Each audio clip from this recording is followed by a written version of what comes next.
Podcast.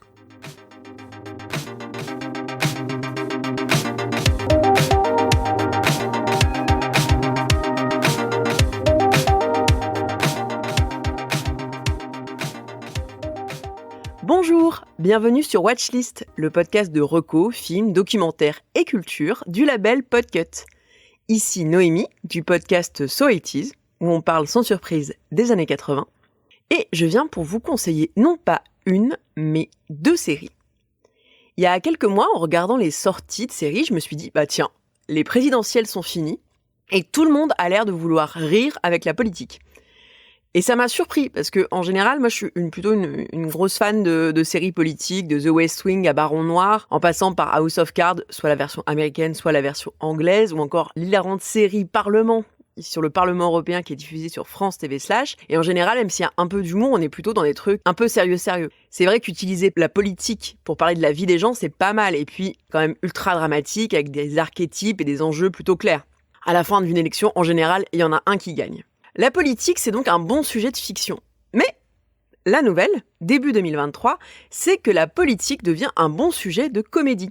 Je vous conseille donc 2 séries qui ont de nombreux points communs et qui, je trouve, se répondent un peu l'une à l'autre. La première, elle est dispo sur Netflix, ça s'appelle En place, il y a 6 épisodes de plus ou moins 30 minutes et c'est blindé de guest stars. Perso, j'ai redécouvert Éric Judor et Panayotis Pasco qui jouent des conseillers politiques sans foi ni loi et j'ai adoré la caricature un poil piquante de Sandrine Rousseau par Marina Foïs qui joue elle une Corinne Douanier assez rigolote et presque plus vraie que nature. La deuxième série, c'est Louis XXVIII sur France TV /. Ça dure 10 épisodes de 22 minutes.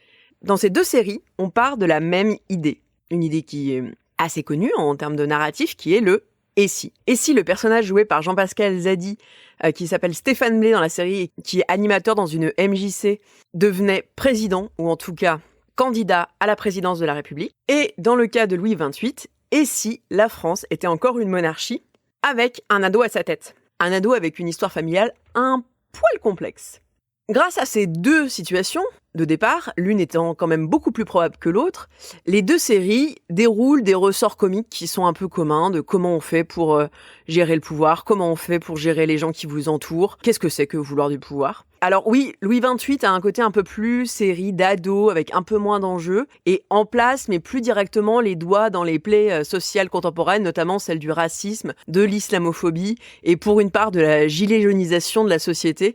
Je trouve que l'islamophobie est vraiment très très bien traité à travers un des personnages féminins notamment. Donc si les débats de l'Assemblée nationale vous emmerdent un peu, bien que ça soit vraiment brûlant en ce moment, je vous conseille vivement ces 2 séries qui en disent beaucoup plus sur nous et sur la politique que leur ton comique pourrait le laisser penser.